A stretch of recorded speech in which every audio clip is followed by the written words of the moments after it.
Hello everyone, this is lecture 21 of PTRE 451545 Advanced Drilling Engineering.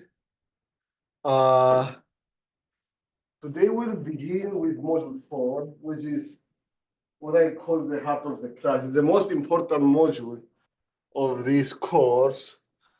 You will learn some new stuff, but not really new concepts in a sense of you're really gonna apply what you learn in module 1, module 2, module 3 to do what we call a kick circulation.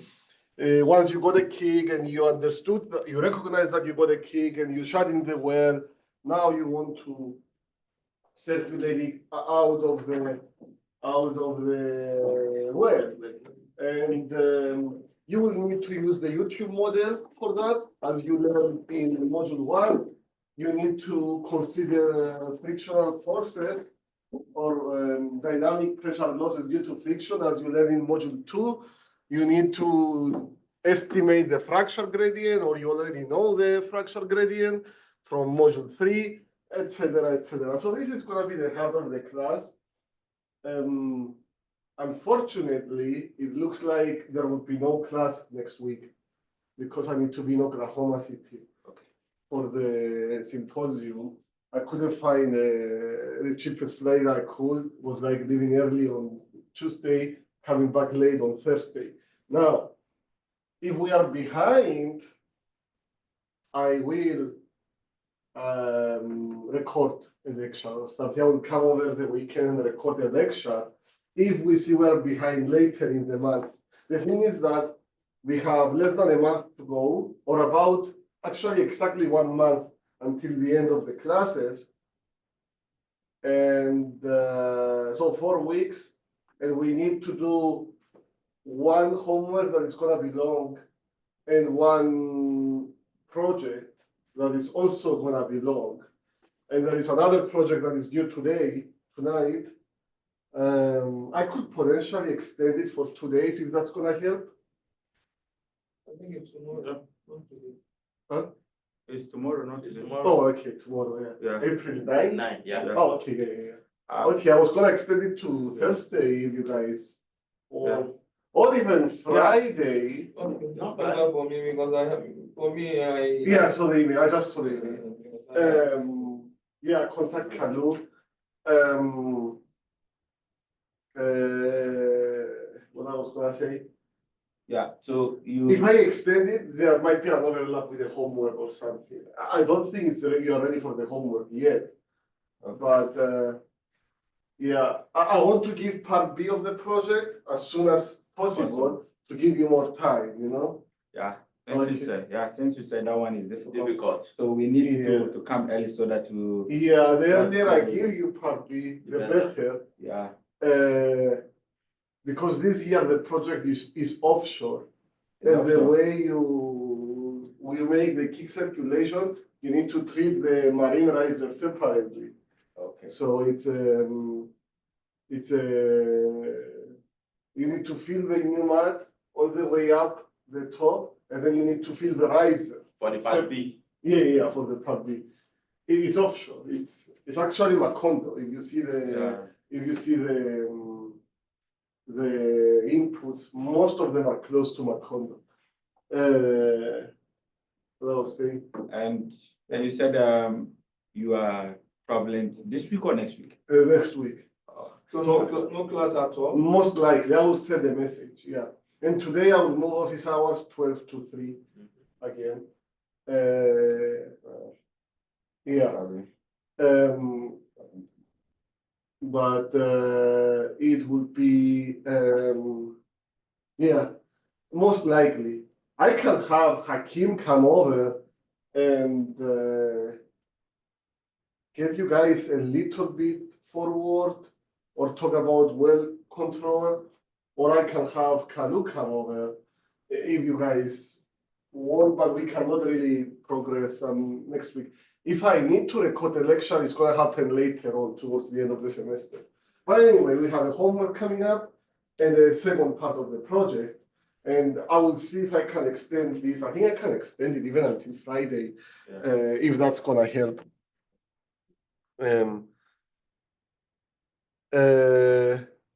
Okay, so hello, Donald. How are you? I'm good. All good with your project? Yeah, I'm good. Okay. Yeah, so that about the logistics. Anything else we need to sort out? No, I don't think so. Yeah, I think only our thing is working. Our simulator is working. So Oh yeah, some things that Kalu told me. yeah, Somebody had a problem. They are speeding up the simulation and they got a kick and they forgot to, they don't get back to one time, the time. They go to 15, they get a kick and they try to do everything as fast as they can, and it's not enough time for the kick to not become a blowout. Yeah. Like that is why we were experienced first and several times, but finally we were able to figure it out after. Yeah, because the simulation, once you figure it out, it's very short. It's like 2 minutes. I did it in front of, I did it to Kalu. I showed Kalu yesterday in the lab. It took me like 5 minutes maximum to do everything. Yeah. I think with the kick circulation and everything, it's something like less than 15 minutes if you do it right. Certainly less than 15 minutes. Could be like 12 or something. The thing is that when you shut in, the app has the choke at 50% default. So you need to close, and it's an offshore example. So it's not like the videos I had on YouTube that are onshore. You have to vent the pipe ram and then close it. So when you go on the BOP, you click enable, vent, enable, close for the pipe ram, upper pipe ram, and then you click enable and you open the upper choke. Now, it's not enough to do that. Basically, you need to create an avenue for the fluid to leave the well after you close the BOP, and that will be through the choke. But the choke on its own is half open by default. So you need to go to the choke tab and click air pressure, rig air pressure on, and bring the choke from 50% to 0. Then you have the well secure. Did you say it is an offshore example? Yeah, I think so. Because our own we saw surface and subsurface. Yeah, but the one I gave you, did you use the file I gave you? Yeah, we uploaded the file. We uploaded the file and Yeah, it was okay. the one I gave you. It was offshore. What was the depth that you got the kick? 3,000 now. Then I'm. No, you didn't open the right file. Oh. Or I thought the one I gave you, it was the one that let me see. We got it around that. Let me see. You may have pressed surface after you open the file. Don't do that. It converts everything to onshore. Maybe that's why we are doing Yeah. Or open the file, download the file again, open it again, and really, if we were right, project A, open, blah, blah, blah. Yeah. The bid is 18,300. Where did we get it? 3,000. 3,000. Now, if I press now, look, I press surface stack, change the well type.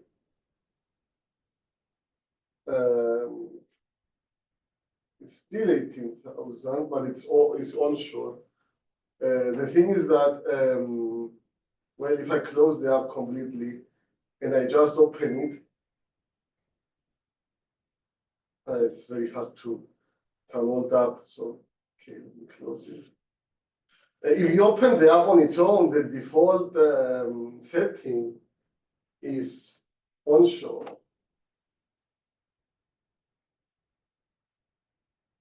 Where is it? Yeah, 39387. That is the default.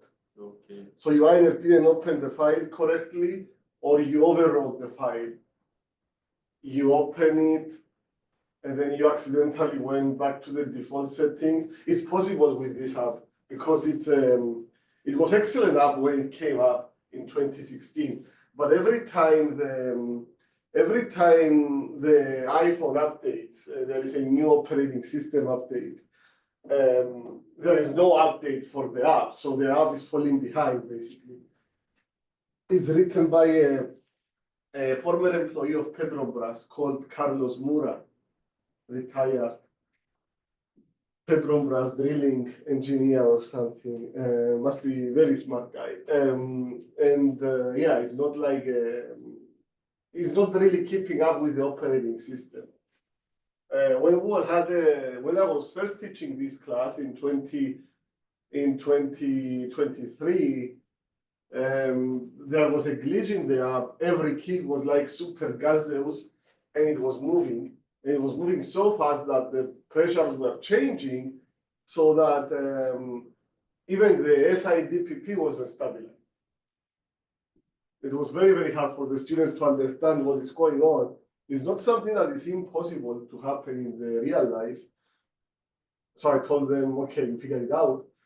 And but it made the project much, much more complex than what I anticipated, even though it was onshore case, by the way. And then it was Williston sort of settings, so the project I made.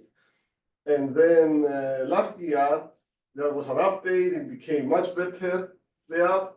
And now, last year it was very easy, the project to do onshore. It's basically what we do in class. It's just like the videos on YouTube. Although the videos on YouTube are from the first year. If you, this year I made it all offshore, so you have to take an extra step with the marine riser. But I think there was a student who emailed me in the weekend, and I forgot that it was an offshore case. When he emailed me, I wasn't at home. I was in a restaurant, and I couldn't remember if it was onshore example or offshore example. And he told me it's 18,000 feet, and I thought it was 3,000 feet from the year before. And then I realized, oh yeah, it's offshore now. I forgot. Anyway, last year I made part A onshore, offshore, part B onshore. This year I want to make both offshore. We'll figure it out. And I will tell Kanu, you guys make sure that you have the right file open. If there is no, if accident, I couldn't have sent you guys the wrong file because the guy that messaged me in the weekend, he had the right file. Maybe we have uploaded, maybe we are not doing it right. After the class, we will. Yeah. Yeah, because this is why we did them therapy. Okay, go open the. That's even the cake here. No, that's not the right file. And this is your save file. Oh. Yeah. Yeah, that's file 2. So somehow, let me see. Do you have the original file? What did I say request? Well, you downloaded it on my document, my what document? Let me see. Yeah, this is not the right file. Okay. Yeah. Download it from Blackboard. Yeah, Use it again. I hope I didn't. I hope it's not an issue with it could be that.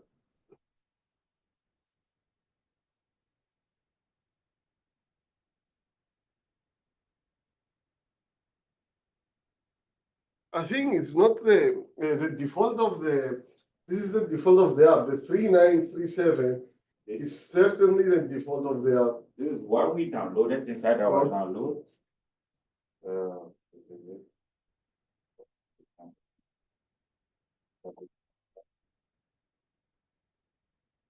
Here now open this in the change the name and put it in the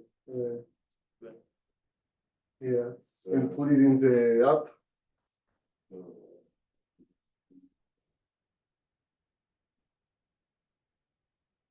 The thing is that the app by default, if you put it surface stack, it's gonna be 3937. If you put it offshore, it's gonna be 98 No, something. it's in. So now, We- we name it, so Yeah. now I'll go to the app, right? We may not even have the same version of the, Here's what I've. okay. It could be that we don't have the same version of it. Okay. So, data files, no, it's not here. We need to bring it over from import, I guess. Yeah. No. Where is it saved now? On my files. So how do we get here? How do we go there? Downloads? No, this is hydraulics. No, this is not there. I will check it later. About cloud. Well, yeah. Can we upload it from here? I don't know. Yeah, I think Why this is is it not open? At first it was used to. Where's the? Because that part.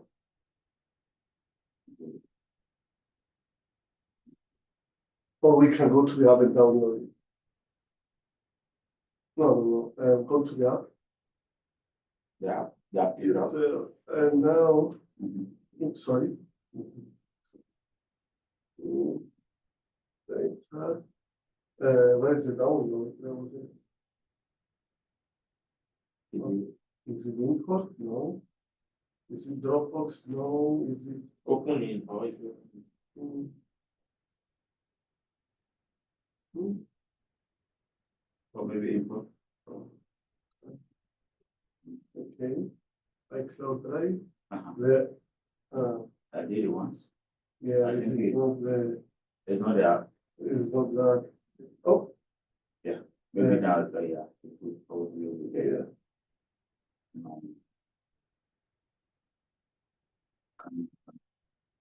No, this is not the right one. I think it's in the downloads, but you need to find the last one. Sorted by date.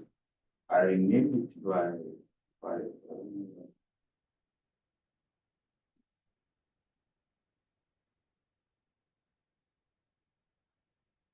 Yeah, it was, Hey, look at your phone.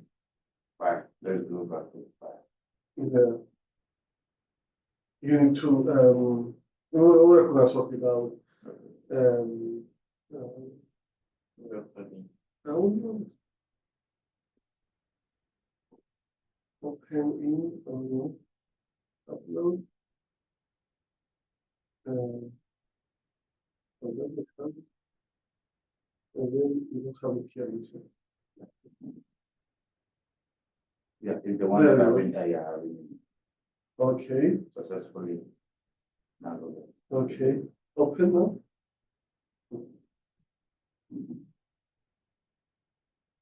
There you go. It's 18300, right? Let's see. It's 18300. Yeah, that's correct. That's correct. So we keep That's down. correct. So that will not- Let me see. So now, don't go change it and then save it to the old name. If you close the app and open it and it shows you the default settings and you go and save it with the name of the old file, then it's gonna be a problem. That's why now Yeah. So we were. yeah, use this one. Okay, good. Okay, thank you. Yeah, sorry about that. The app is whatever. Anyway, so let's start today's class. Gonna be about blowout prevention and control. It's a very important topic, as you already know. Well, and there are, they say there is no stupid questions, but there are questions that can make you look stupid. Look at this, what they wrote. Look at that. Look at that. Can we prevent oil spill before it happens? I said, yes, it's called well control. You know? Yeah. Speaking about the stupid questions, we need to, Trisha Kertis, we need to reach out to her to give the presentation. Yeah, I don't know. He didn't give us, I think. Yeah, we send can- her a reminder. Yeah. But anyway, there is a lady called Trisha Curtis who's like a consultant in Colorado, and she has very nice podcasts actually. I listen to them when I drive, some of them, and she has pretty down to earth ideas about energy and stuff like that. It's not a bad podcast. It's not a bad idea. It's not they are not bad ideas. She doesn't say anything bad, but she went to Colorado School of Mines to give a presentation recently, at the beginning of this year, and she was surprised by the questions of the students because they were all. She was talking about some serious stuff, and the questions were all about like climate change and renewables, and she really formed a very negative idea of what goes on in the petroleum engineering education. And she said the industry should be giving more attention into what is being taught or has a more down to earth impact. Of course, there is a lot of people in the industry who try to use similar approach. Anyway, but she did basically, and she has it in the podcast. If you look at the podcast, I think it was January 9 that she posted it, and you go to minute 20 until minute 22, you will hear what she's saying. And it was very, very,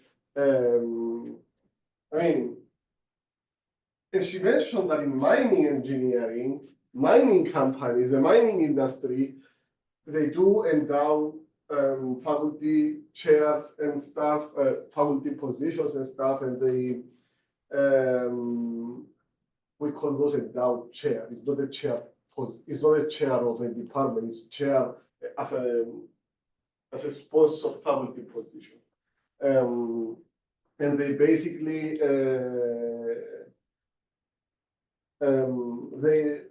they try to direct the rhetoric towards what would be something a more correct avenue. She said some interesting stuff, but anyway, there is questions that can make you look bad, and this is an example of them. But anyway, where do we have blowouts? In locations of increased pore pressure, right?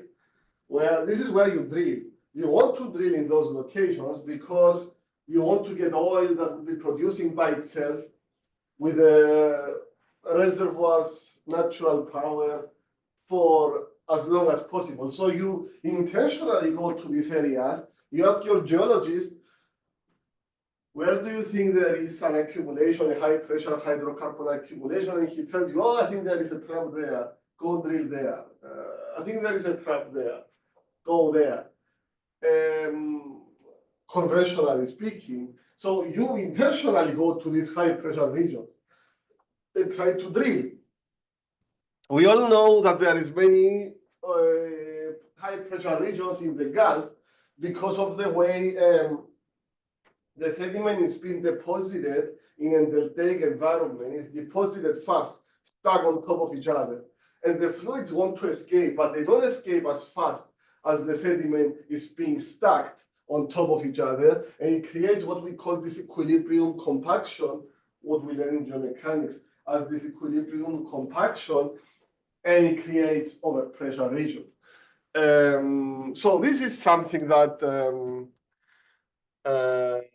it's inevitable. If you drill for oil, you are gonna go to a high pressure region. It's likely that you are gonna go near a geologic fault. It's likely that you're gonna drill through a large geologic structure. You're probably gonna drill through thick shales. Whether you are drilling into shale or you are passing through shale, it's gonna affect your mud. You cannot drill with water-based mud through these thick shale sections. Thick salt sections, salt also causes problems.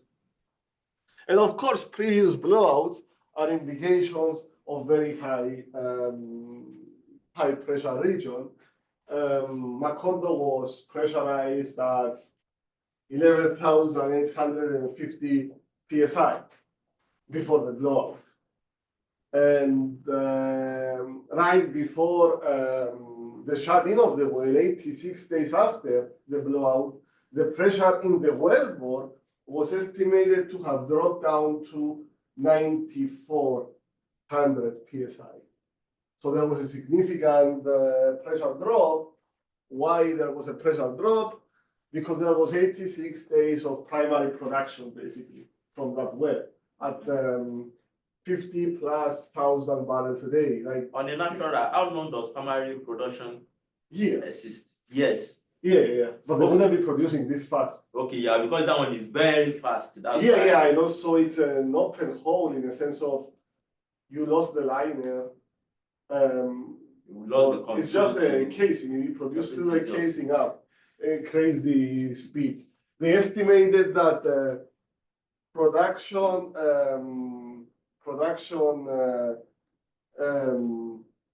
initial production rate was like 63,000 barrels a day, and by the end it was 53. It dropped to 53 from 63. But since Macondo, you are now mandated to do worst case discharge estimates before you drill an offshore well. And my own advisor in Louisiana used to do worst case discharge estimates for Chevron. And she told me, so what is this worst case discharge estimate? Is basically before you drill a well, I'm gonna drill a well here. And if I have a blowout, this is the rate I'm expecting to get. I need to estimate it before I start drilling. And she was telling me that 130,000 barrels a day, 110 was pretty common, like values for worst case discharge estimate. How does it come about that value? Oh, the whole process of WCD estimation. There is a report by SPE in 2015 about how you come with that value, certain workflow that you need to process, it's called worst case discharge calculations technical report by SPE.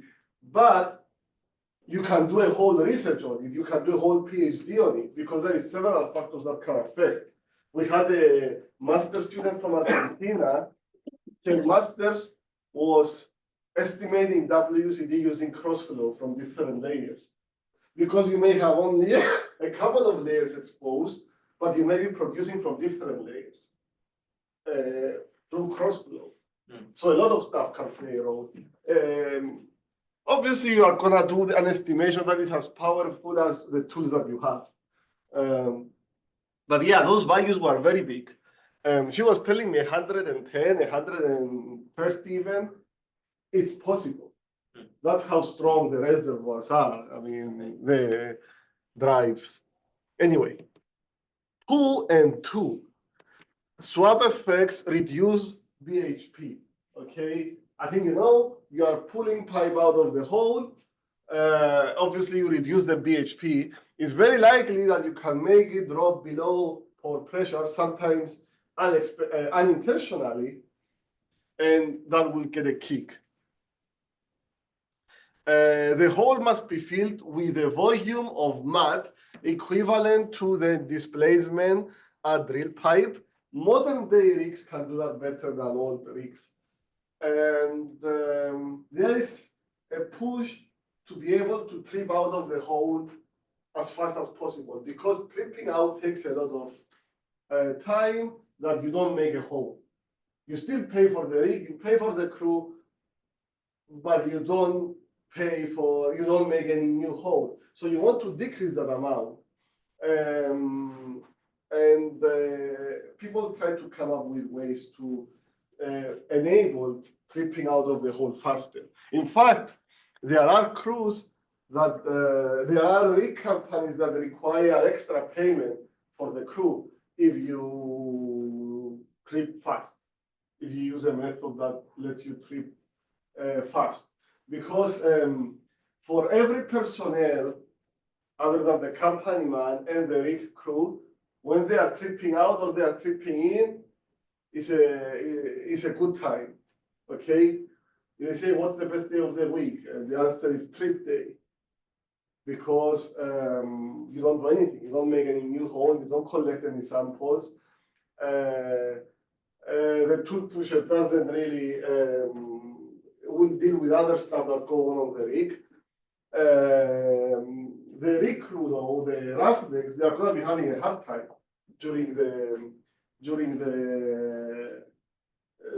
tripping out. They have to work pretty intensely for a long time period. Of course, they are going to get paid for it. But that's how it is. It's a tough business having the rig floor. Yeah, so anyway, the idea here is that you want them to trip out of the hole as fast as possible and run in the hole also as fast as possible. But when you are tripping out of the hole, you are reducing the BHP and you can go on the left of the mud window and cause a blowout. And look at this copy, this screenshot I have from that book. This is the book that the YouTube model came out, 1978. I forgot the name of the book, Petroleum Well Control, something like that.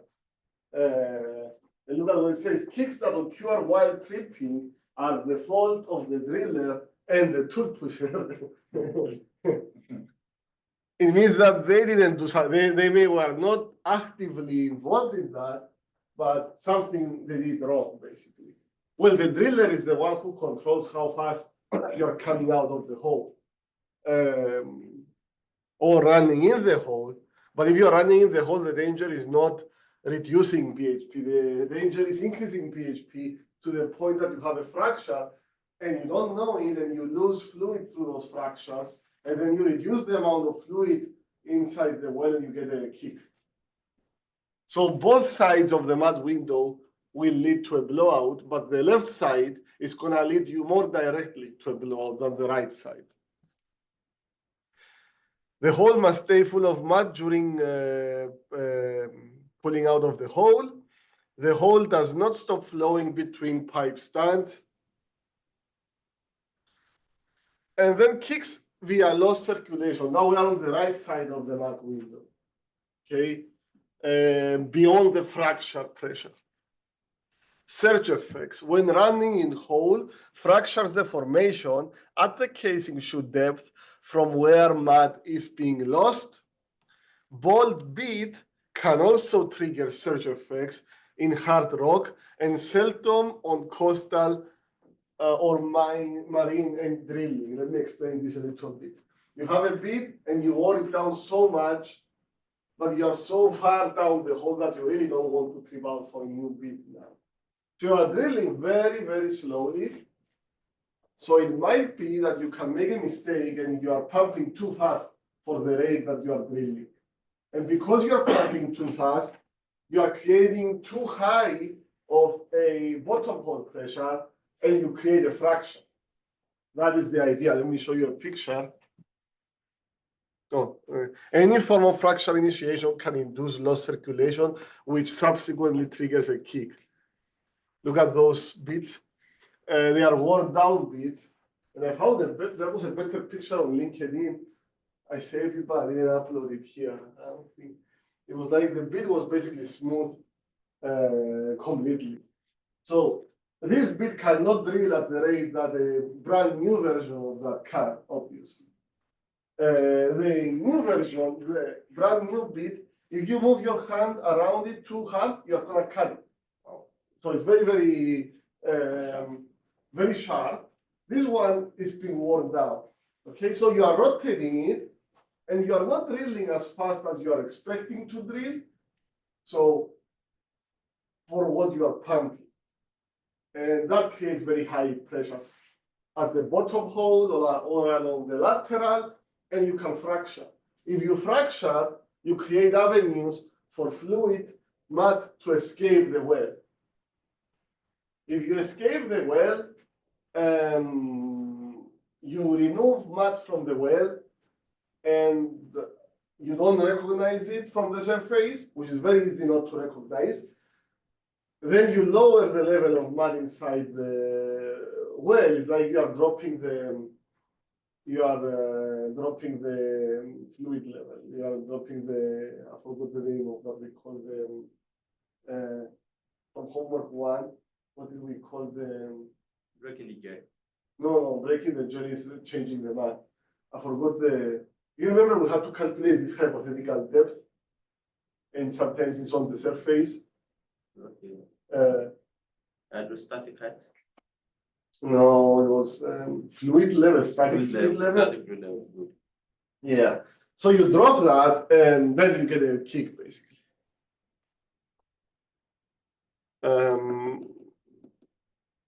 Because removing mud from the well is like dropping the mud density, right?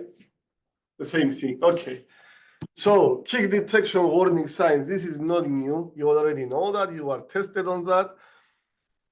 Seismic interpretation, indirect. So before I go to drill, I identify areas that could be zones that could be high pressure, and I need to be careful when I'm getting into those zones. I say, okay, I'm gonna switch. I have a shale or a salt zone. Automatically, it triggers my interest because salt or shale are impermeable. That means there may be zones beneath them that are very, very high pressure. So I need to be very, very careful there. Wireline log analysis from nearby wells or even that well. Drilling break. This is a direct pressure indicator, just like you guys do with project part A. You are drilling too fast, you are drilling and your rate of penetration increases automatically. Did I expect that? Am I entering a softer formation or am I getting a kick? I think you are getting a kick maybe, or maybe because you change the formation. Mud flow rate out of the well higher than mud flow in the well, or if you stop pumping completely, as I hope you do on your project, you did? Yes, we did. Well, you didn't do the right well, but you are in the wrong Well, well. we shot the right one. Well, We but shot the one it. we did, we shot well. We shot it well. Yeah. Yeah, now you are gonna shut it on offshore now. Yeah. So you did onshore, now you are gonna do offshore. We are doing two projects. We Yeah. are spend time on onshore. Yeah. Okay. Yeah, I will extend the deadline. Don't worry. Thank you.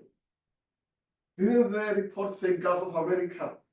Yes, Gulf of America. That's Yeah. why. So we were surprised. The original Gulf one, of America and the. Yes, it was there. Oh, I never think noticed. so, because I Yeah. was making Yeah, a joke it like changed. this. It changed it to Gulf of America.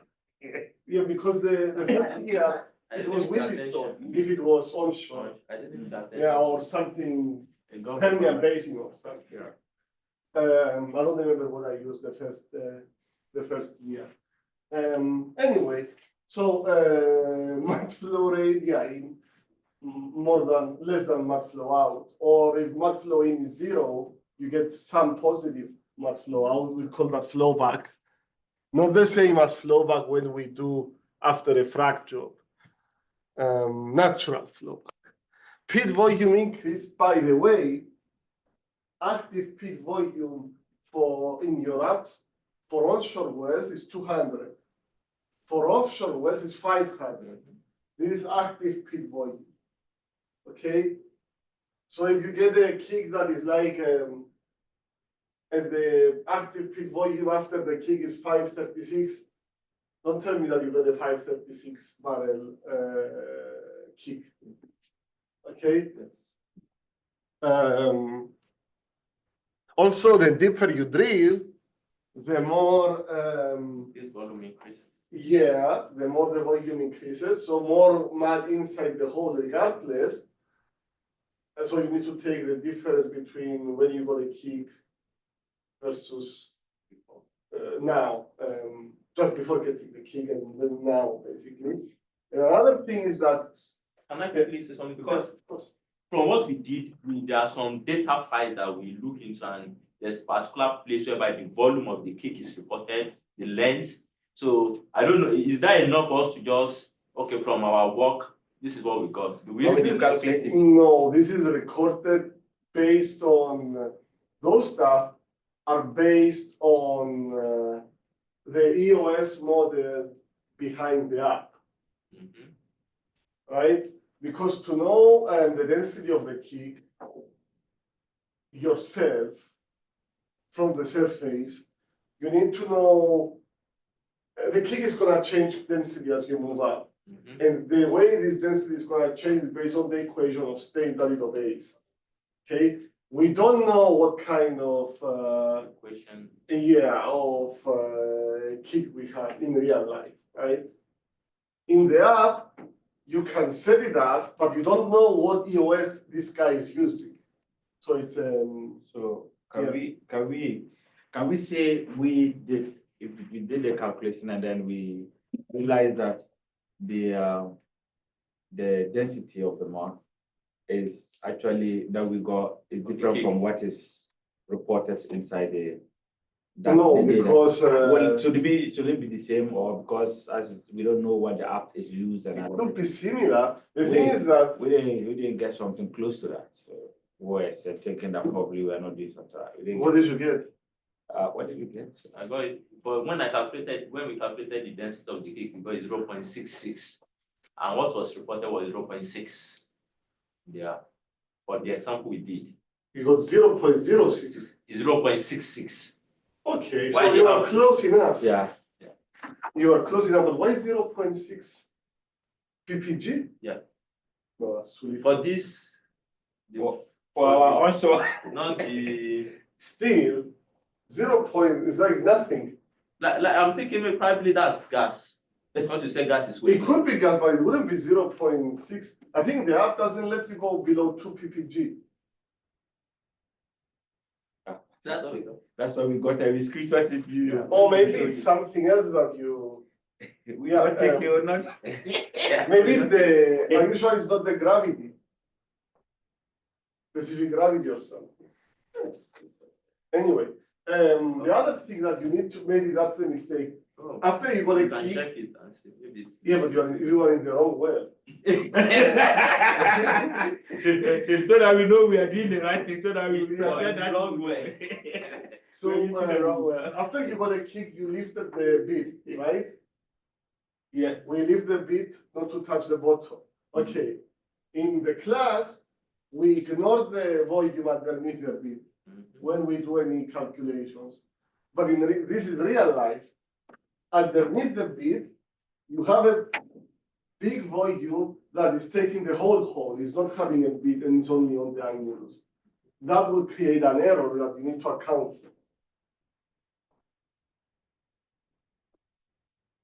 You see, you got a kick. Yeah. You're here. Yeah. Then you lift. Yeah. Your bit. Okay, you lift the bit. This portion here, the entire hole is filled with kick fluid. Yes. So, and above that, whatever the annulus is. Okay? So you need to take account of that part. Yeah. To figure it out. Yeah, I will extend the homework deadline. It sounds like you guys need it. Pit volume increase, active pit volume increase. Torque rate increase as well. And change in cutting size.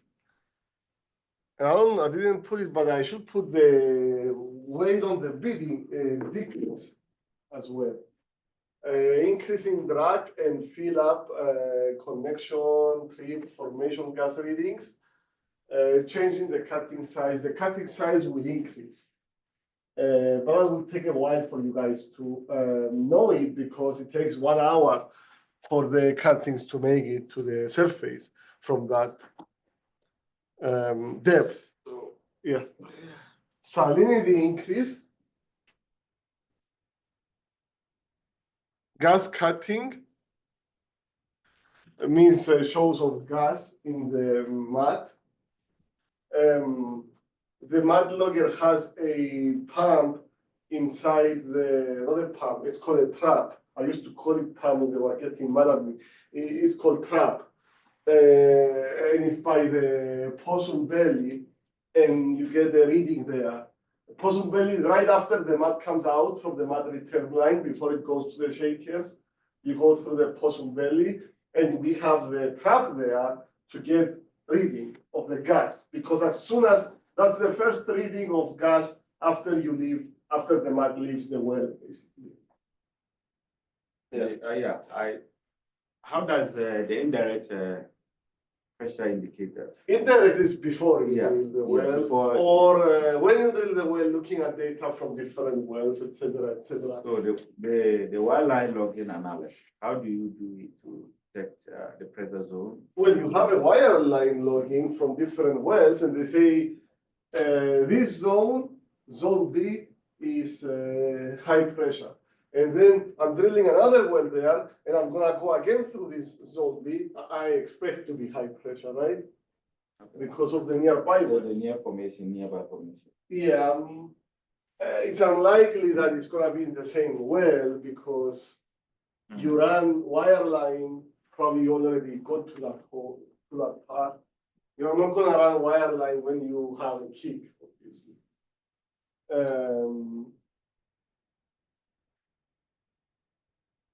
When you're having a kick. I'm not sure about what I said, but I think the lowest density for kick I can put on the app is 2 ppg, if I'm not mistaken.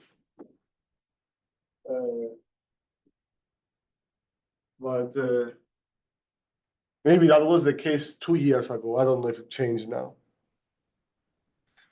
Okay, drilling initiation on DS3, things that we learned in module 2.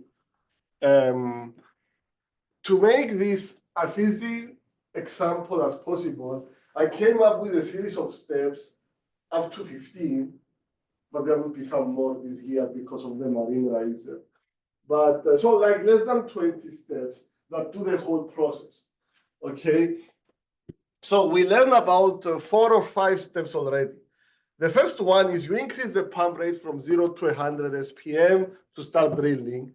It doesn't have to be 100, but recommended.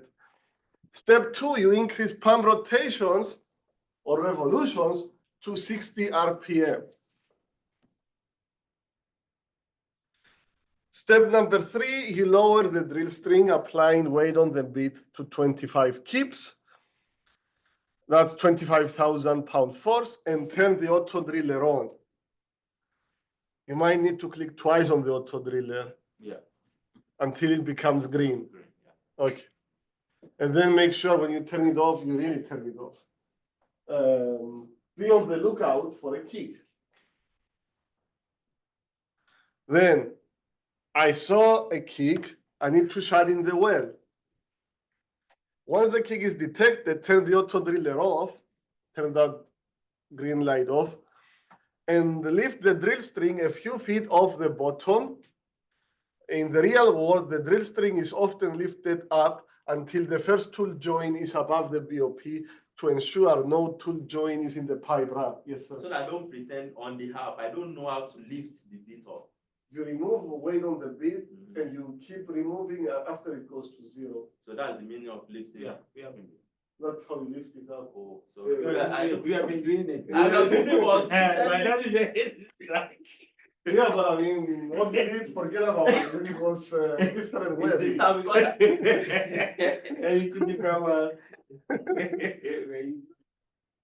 Good thing it wasn't in real life. You know, this happens a lot actually, especially back in the day. People will send their employees to one well to check the pump jack, and there will be another well, especially back in the day when there was no smartphones. You don't really know which well you are for real. And you know, in Permian Basin, it's full of wells. You know? I think Dr. Lee said that the somewhere by some people set up offshore platform a few kilometers away from here. Anyway, you stop rotating, okay? You go like to that right gauge, you go from 60 to 0. And it goes 5, I think down, increments of 5. And then you stop pumping. That 100, you need to get it to 0. And I wish it was 5.5, but that one is 1.1. So you need to go 198, 97, 96. And you have to go like this until it goes to 0. If you have the speed multiplier on, it's gonna take, it's like something that takes you, say, 30 seconds to do. But in real life terms, it's like simulation time is 30 seconds times 15. So 7.5 minutes. So that's 7.5 minutes, the well is open. You're taking extra kick. Wow. And you're pumping at the same time, you know. So that's why some people call a kick a blowout after getting a little bit of a kick, because they forgot to turn the timer off. I don't have the timer instructions in this or the timer, I don't have a timer time multiplier on this because it's really down to you. Like I became so good because I know the app that I do everything like as fast as possible, right? And you guys are gonna become, but it's the first time you are using the app, so yeah. Stop pumping. After that, close the upper pipe ram and open the choke line. On the BOP tab, enable upper close ram close, upper pipe ram close, enable, and then choke open. But you guys are in a offshore setting, hopefully. So what you are gonna do is that you are gonna click enable, and then you are gonna click vent, and then enable, and then you are gonna click upper pipe ram close. So enable upper pipe ram. Do the vent. We do the vent. No, no, Yes, no. there was no vent because you are Yes, we onshore. are not here. Yeah. You are onshore. Well, that's another way to know that you are in the right file. File or not. Yeah. If you don't see vent, it means you are still using wrong file. Next time I will change something on the app to make somehow try to make it clearer that it's you have the right file open. But anyway, upper pipe enable, upper pipe ram vent, enable again, upper pipe ram close, and then you click enable and you go to the choke. It's gonna be upper choke for offshore. Open, and now you created you shut in the well, you stop the well, you stop the mud from coming out from the as normal to the mud, the return line, but you cannot do it. You should always have an avenue for the mud to go in and out of the well. Okay, goes in the same way as before, but now it doesn't come up the same way through the mud return line. You are saying you are going to come out from the choke, but you need to control how the choke is open or closed, etc. So now the mud returning comes from the choke, and nothing is allowed to come through the mud return line anymore because you close the upper pipe ram. But the choke on its own is half open. This is how the app has it. It's half open. So you need to go and close the choke yourself. There is a reason why the choke is half open. They don't want to keep it a source of standing pressure. There, you better have it open so that there is no trap for anything there. You may, during drilling operations, accidentally direct fluid through that, or somebody can do it. You better want that fluid to go out from there, pass through, rather than stay there, and then you have pressure and you don't know it. You know, it can be very dangerous. So they keep it half open or not fully open.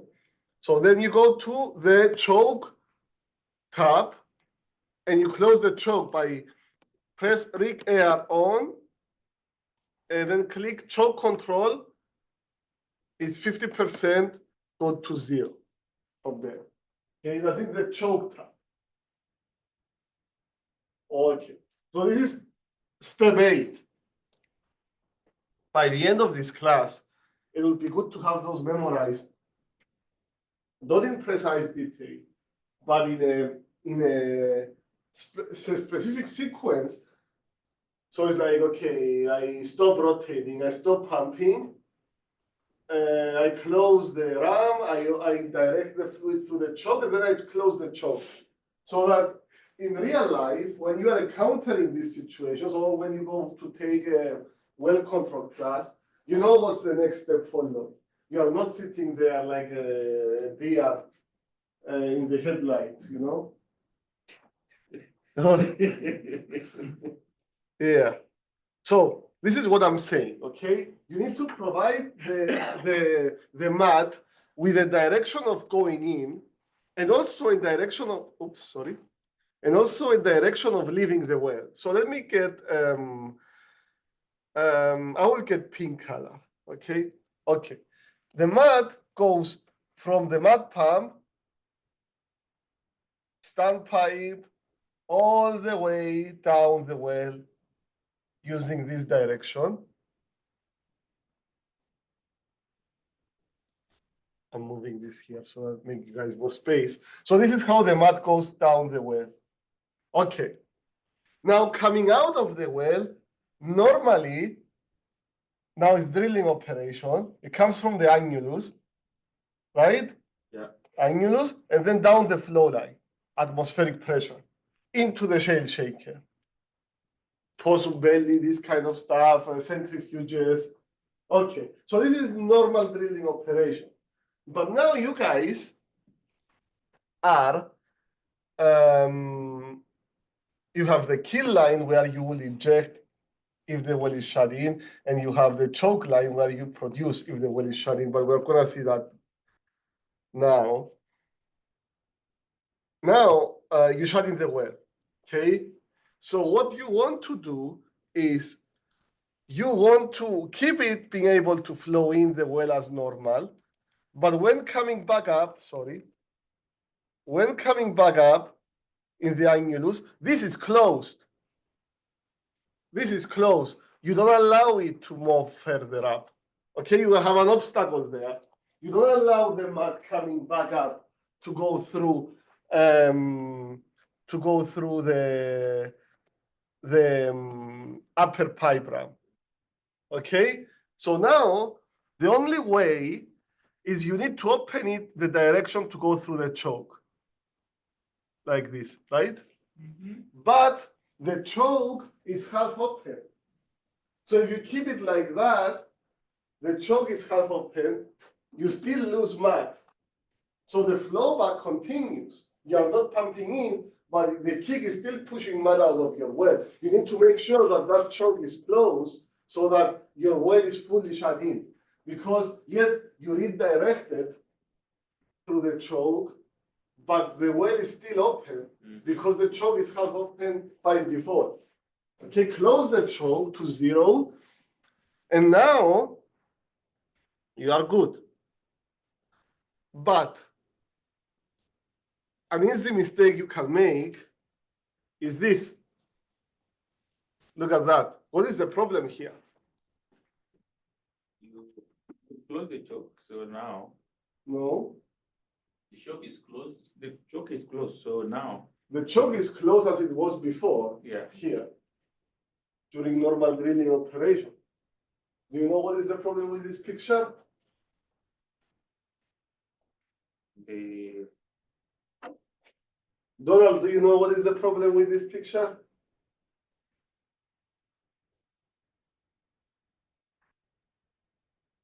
I don't know. Okay. Is there any way for the mat to go in? Look at the green line. As You have- before, right? you have closed the upper ram. The upper ram. Yeah, the ram. upper ram is closed. Yes. So I have a way for the mat to go in, but the choke is also closed. Closed. So where is it? How is it gonna go in? It's going in normally. But it's not coming How out it goes at all. out. The upper pipe ram is closing the annulus only. Yes. So it's not coming out.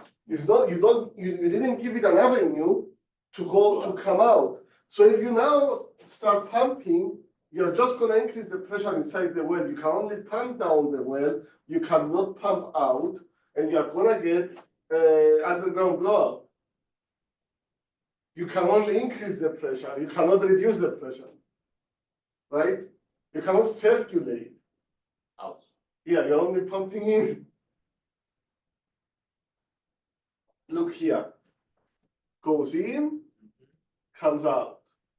In normal drilling operation, goes in, comes out. Comes out.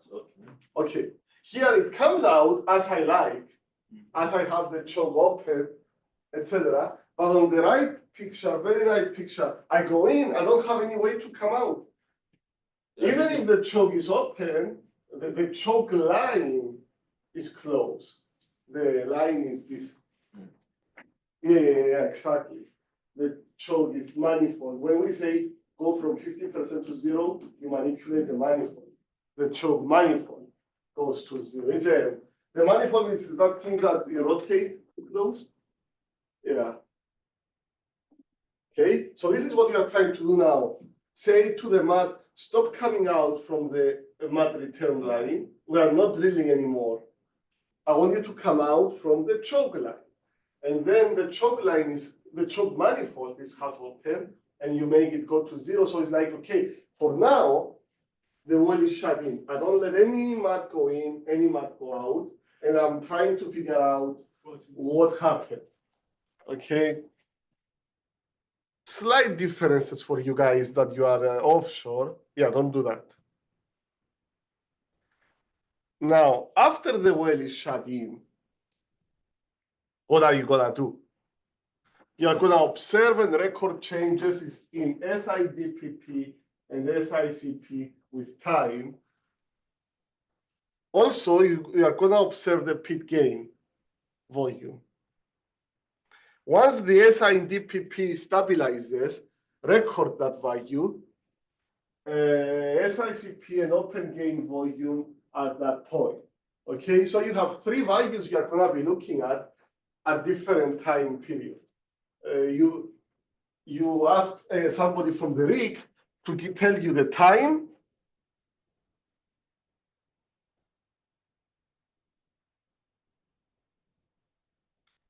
the SIDPP, the SICP, and the pit gain, active pit gain. Okay. Now, the way it is that you have values, you have values, you have values, you have values. When you make comparisons, it's smart that you make comparisons at a given time. Don't compare the SICP here and the pit gain here. Okay? Don't compare the SIDPP here and the SICP here.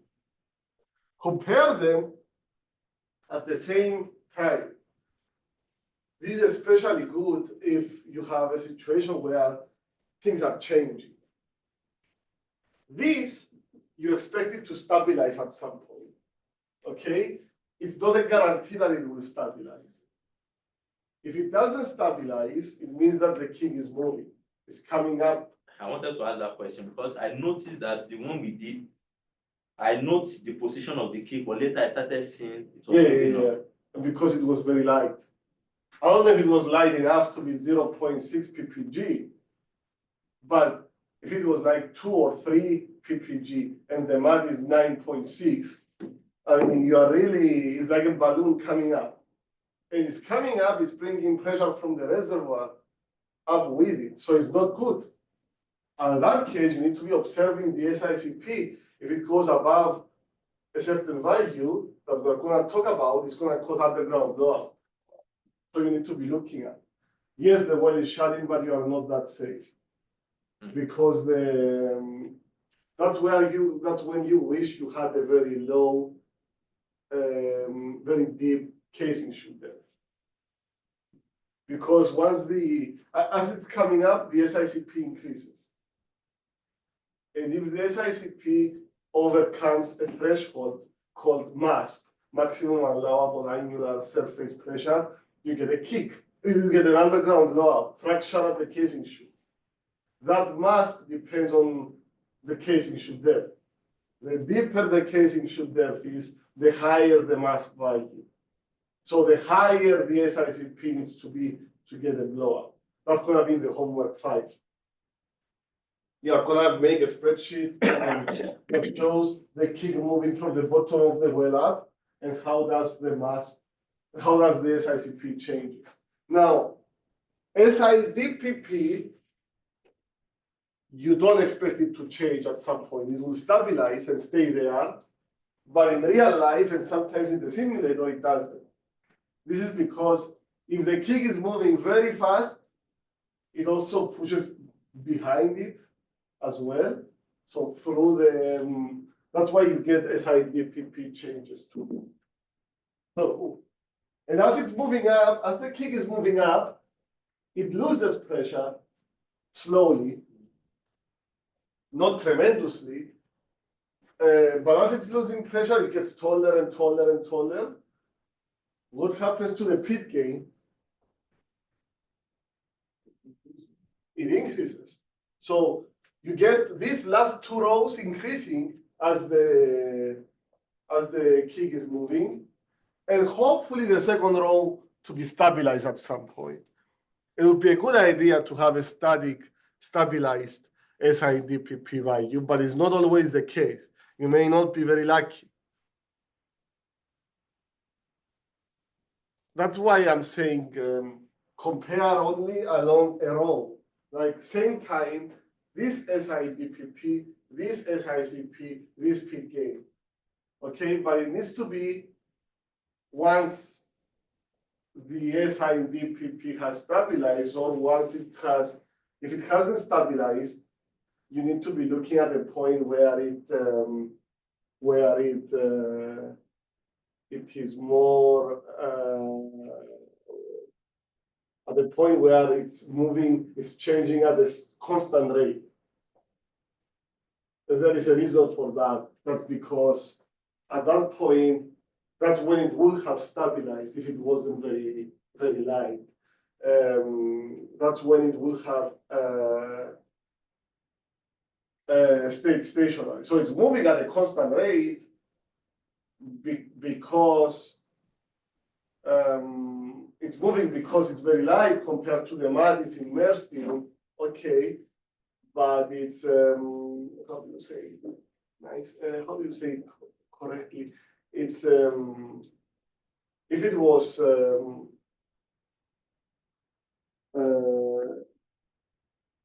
when you wait for it to stabilize, it's basically you wait for the fluids to. It's like afterflows and wellbore storage stuff. It's like the traffic lights. It might be red, but it doesn't mean that all the cars are stopped. There is still fluids moving. You shut in the well, but there is still fluids moving downhole. And the green light, same thing. Green light doesn't mean that all the cars are moving. Green light, you may be waiting for the cars are in front of you to start moving before you start moving. So it's the same thing with the well. You shut in the well, doesn't mean that the fluid at the bottom of the well from the reservoir into the well has stopped flowing. It's still moving. So you have some afterflows. And wellbore storage effects and stuff like that that you learn in well testing classes and reservoir engineering classes. Even we see them in advanced stimulation. What else? So yeah, if the SIDPP it hasn't stabilized, your life is much harder than what it would have been. In such a case, whereby you said the cake is moving up, Yeah. is there any practical thing to do, or you just accept that you're in trouble? And no, you want to proceed as fast as you can with the right process to take it out of the well.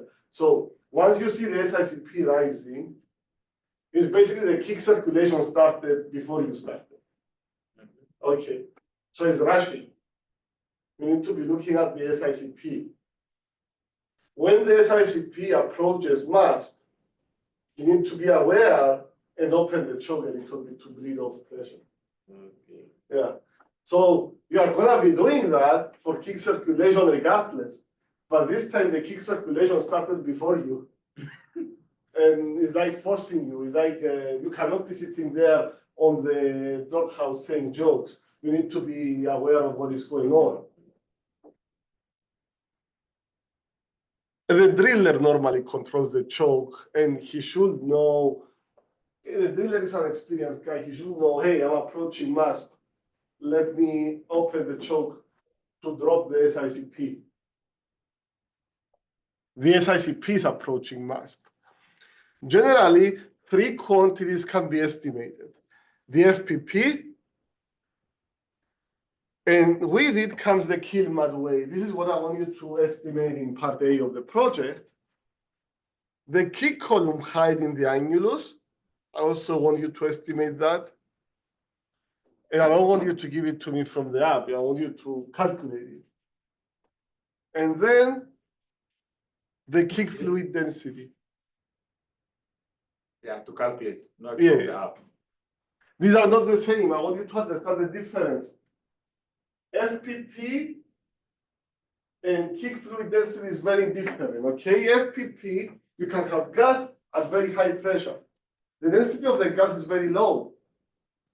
But the kill mud weight, which will depend on the FPP, is gonna be very high because it's highly pressurized.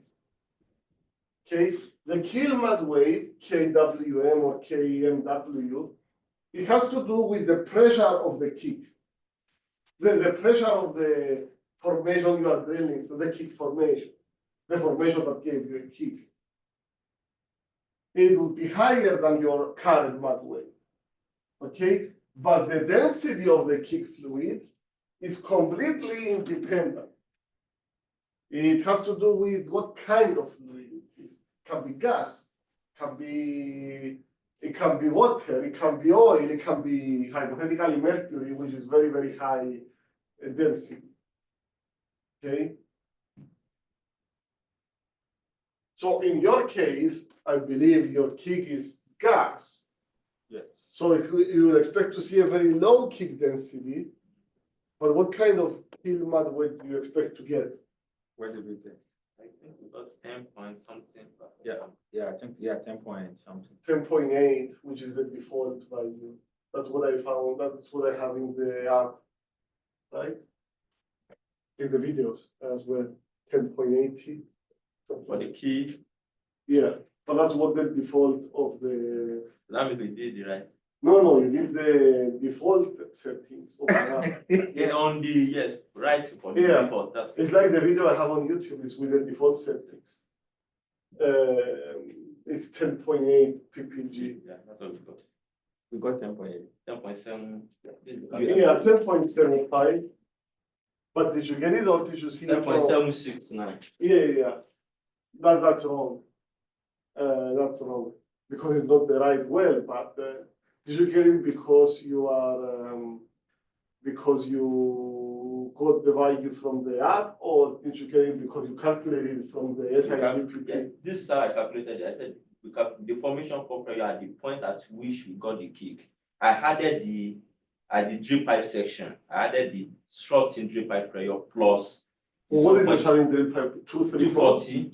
240 psi. Okay, 234, very close. Very 240 plus 0.052 times 9.6 times the depth. Yes. So I got 2,000 to 10.847 psi. So you did the right thing for the wrong well, basically. Okay, yeah. Now you need to do it for the. But also, yeah, now we are going to consider the riser and then the air. No, much easier. The riser has normal mud. Okay. So it's going to be a higher PPG value, I'm sure, but it's also a deeper well, it's 18,300. It's Macondo. It's basically, I tried to do as much as I could with Macondo. I couldn't do everywhere, all the parameters, but yeah. After the well is shut in, if the shut-in pressures keep increasing over time, and this is also what is saying on your equation sheet from University of Texas that I provided, it is an indication that the kick fluid is gas or a very gassy liquid. It's basically moving on its own. You don't have to make it move. It's moving on its own. Because in real life, when you start the kick circulation, you are going to be pumping inside the well and releasing through the choke. Now it's moving without you pumping in the well yet. So it's like it started the process for you earlier. Ideally, SIDPP will level off, stabilize at a constant value. For liquid, heavier fluid kicks, the initial pit gain volume could be sufficient, as SIDPP and SICP will stabilize before the kick has moved too much. But if the kick is moving, if the kick is moving, you need to be very, very, so the same case that you guys are having in the app that you did, the default case, the SIDPP stabilized, right, at 240. Yeah, it was still 240, yeah. It was still moving, but not as much. Okay, the same thing 2 years ago, same scenario, it kept moving on its own. And you had to see where it's it's moving at a constant rate to get the right value. It's very, very advanced. It becomes very, very advanced problem. Too advanced for our classroom class scope. Anyway, this is how you do it. And I guess we can call it off a day. If I'm gonna probably extend the deadline until Friday, so we have also Thursday, and we can see stuff on Thursday. But you already know what you need to do the project, okay? Yeah. Same thing, but you get SIDPP, you get SICP, you get pit gain, and then you measure the height, you measure the density of the kick, and you measure the kill mat weight and the actual FPP, which you don't know because you are using the wrong mat weight and you got a kick. That's why you got the kick in the first place. It's set up, the problem of the app is set up so that you get a kick basically. 9.6 is not enough to keep you. Anyway, thank you very much. I will send an announcement that the office hours will be earlier today. And then I will send I need to go and take my clothes to the cleaners. But I will also send an announcement that the app is, the part A is gonna be due on Friday. Yeah. Thank you. And there is a small chance I might give you the homework. I'll try to give you the homework next week. Yeah. And I will see if I can have a student of mine give you a presentation if you want, during next week, or we just call it off. Yeah, I need to be in Oklahoma City. Thank you. Yeah, thank you, sir. Yeah. I will see you. Thank you, Donald. The people today, they are not there. We are